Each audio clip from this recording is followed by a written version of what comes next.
welcome to the channel and welcome to the show. Today I will answer the question that I get asked the most on Instagram. That question being, how do I connect to the gods? Because a lot of us find out about the gods and they want this connection with them, but they don't know how to get it. In this video I will share what has worked for me, and hopefully that will also work for you. But before I can do that, I think I need to reinterpret that question a bit, because I always find it odd that there's a lot of questions being asked, how do I connect to the gods? But they're almost never, how do I connect to the gnomes? How do I do the landvertier, do the geesten of the land? How do I, the ancestors, my helper spirits? It almost never happens. Maybe that's just some remnant of Christianity, you know, where we always try to get to the highest, and because our society is very fast, we try to get to the highest the fastest, so everybody's on this highway to Wodan. So if I reinterpret that question is, how do I connect to spirit? But if I zoom out even more, I don't think that what we really want is just simply to connect to the gods or to connect to a spirit. I think we want a meaningful relationship with the spirit world in general. I think that's what your question really is, if you don't mind me reinterpreting all of your questions. So I'm going to do my best to answer that in this video. I've lit a cigar, by the way. That's not only for my own pleasure, because it's June, I'm in a forest and the mosquitoes are out in full force, and this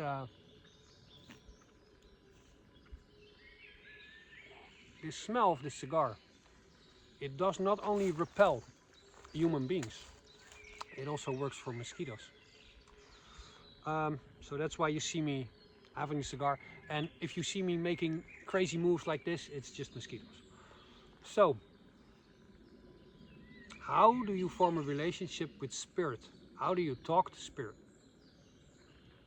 First of all, I believe that there's always something there. There's always something there in the air. You can feel it.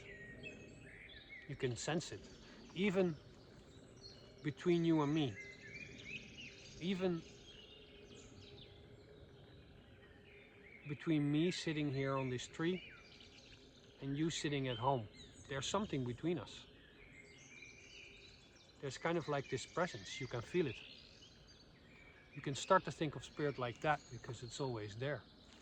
And you can talk to it. People like to go to sacred places, and that's very good. I encourage that.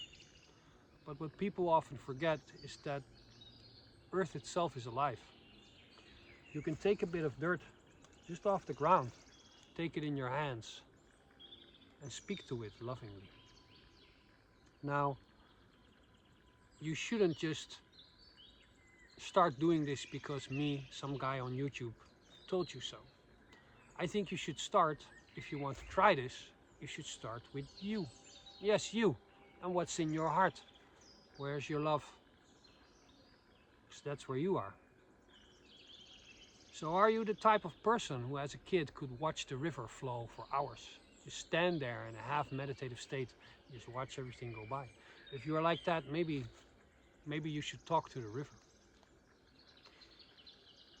And if you're the type of person who, as a kid, who could roll around in dirt for 5 hours, maybe you should talk to the earth, but you could talk to your favorite tree. And you could talk to it lovingly. Now, if you start to do that, that means you start to invest in your relationship with spirit. And I've said this before in previous videos a long time ago. If you invest in that relationship will be there for you when you need it. You don't want to be like that friend. You know, that friend that only calls when he needs something. Don't be like that to the spirit world. Because everybody calls to the spirit world, even atheists. When their life goes to shit, it's suddenly, oh God, what have I done? But the difference is, as pagans, we can form a relationship with the divine without a priest intermediary. We can have our own divine experiences. So you can invest in that. And it isn't like when you start to talk to your favorite tree or the water, that the water rises up, forms a human being and starts talking back automatically. No, not at all. But in time, if you have a question, you will get the answer. Oftentimes symbolic, sometimes it will just talk into your head, but I've always felt that there's an entire world out there for you. And when you start to notice the thing that is between all men, that thing that is between all men, women and children, if you can feel it like the wind, if you start to notice it, it will start to notice you. And that's where the relationship begins, and that's a very good way to begin, to connect to spirit. Now,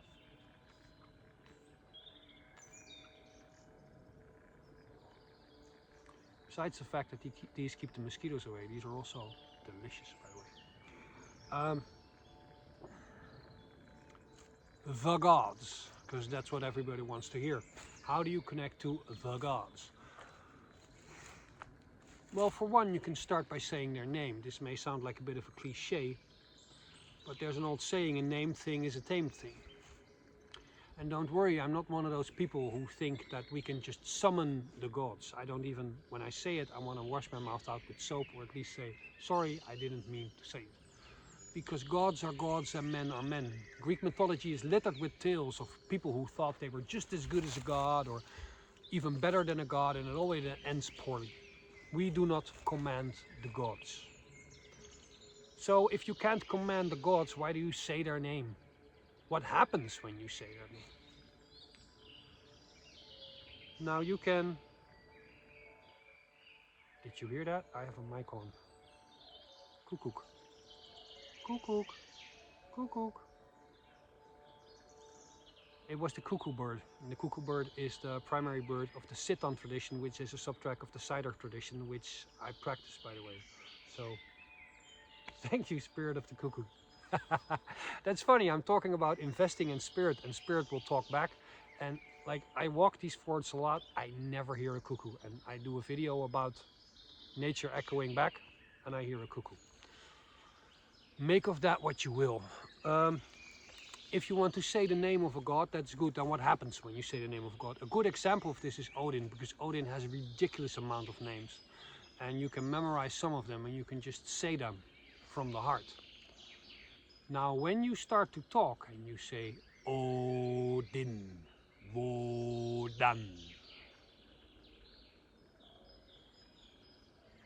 and there's the cuckoo again. You're probably not going to hear it because I have a mic which is focused on me and not the cuckoo. If you say shield shaker, wealth friend, Odin, wisest of the wise, raven god, one-eyed god, Wodanas. Lining up words off, you start to feel something. Does that mean that Odin has just entered the room? No, not at all, because we can't command the gods. Aleister Crowley put it in words in a very good way, better than I ever could. He said, if you say the names consecutively with the right intention, there's an energy there, a figment of their energy. And if that energy is there, that means that you can attune yourself to their light. You can get a feel of what the God is, and you can kind of feel of how you relate to the God. If I feel the energy that is here now from me just saying these names, I feel that I'm a bit compared to Odin, because Odin is like you feel this energy and you feel me. I'm a bit scatterbrained, which I am. So that's calm for me at the moment. Probably need some good night's sleep and I'll be okay. Or maybe more than that. But that's the first way that you can connect a bit, is say their names. Now,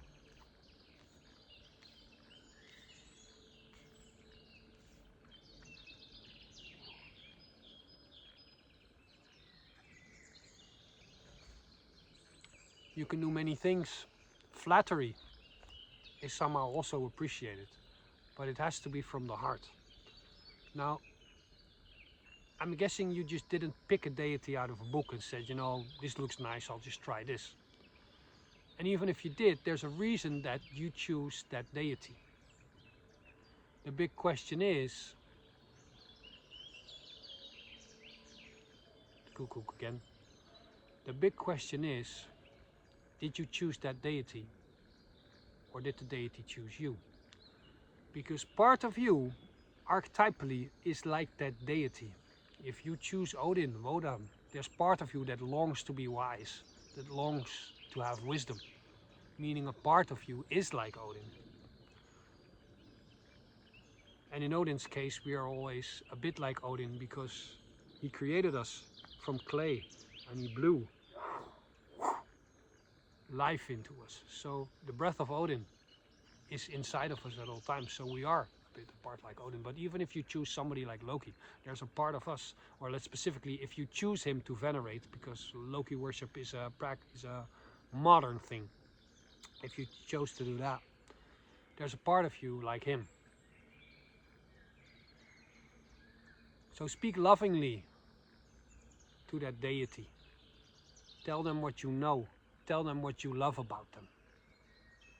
Tell you how you admire the Thunder God's strength and bravery and uncompromised aggression when it comes to confronting your enemies.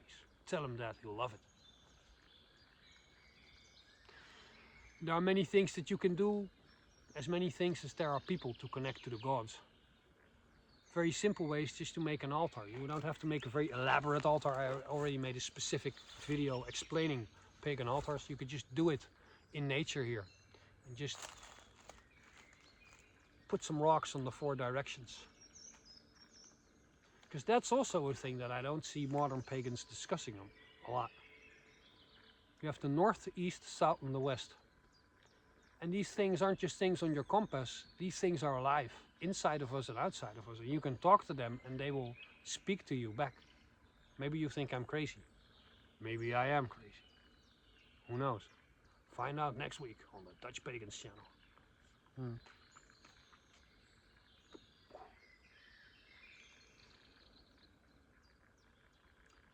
So the big question is, why don't you feel connected to the gods? Now I have that too during some times, and sometimes I think it's very comfortable not to be very connected to the gods, because maybe I'm ashamed of some things and I think I'll just wait until this is over so I don't have to feel ashamed about how I feel. I don't want the gods to see how badly I feel on the inside.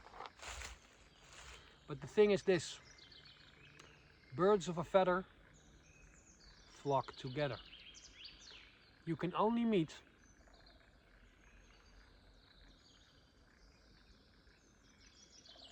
what is inside of you on the outside world, because birds of a feather flock together. We all know that one person who always has trouble with assholes. They're always in fights. So all you meet is assholes, and you, my friend, are most likely an asshole yourself. That's a rule in life, but that's also a rule with the gods. Why do I bring this all up? Well, if you stand in front of your altar, sometimes it's not the gods that are distant, it's us. Because humans can have a tendency to take their emotions, stuff them away and block them off. Get your throat, and just press it down. So you're not connected. And emotions are like water, always moving, but it's also what feeds us and what keeps us going, just like water. You think the gods are repressing their emotions, and no, they're not at all. They're just keeping it flowing. So if you just stand in front of your altar when you feel disconnected and you just try to open up, burn a candle, burn some incense, make a sacred place, and just say, hey, this is what's been bothering me, and I'm trying to do better. Sometimes it's that connection that from the heart. It's when you open up, the world opens up. And that's how you connect to spirit. You're basically opening yourself up.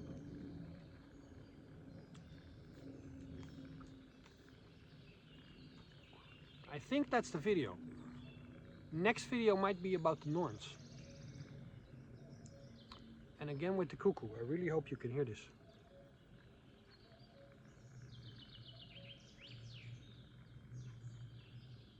I pointed the mic in the direction of the cuckoo. I hope you can hear it final time. Just the cuckoo saying goodbye.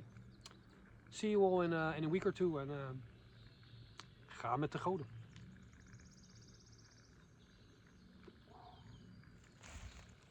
Cigar worked pretty good.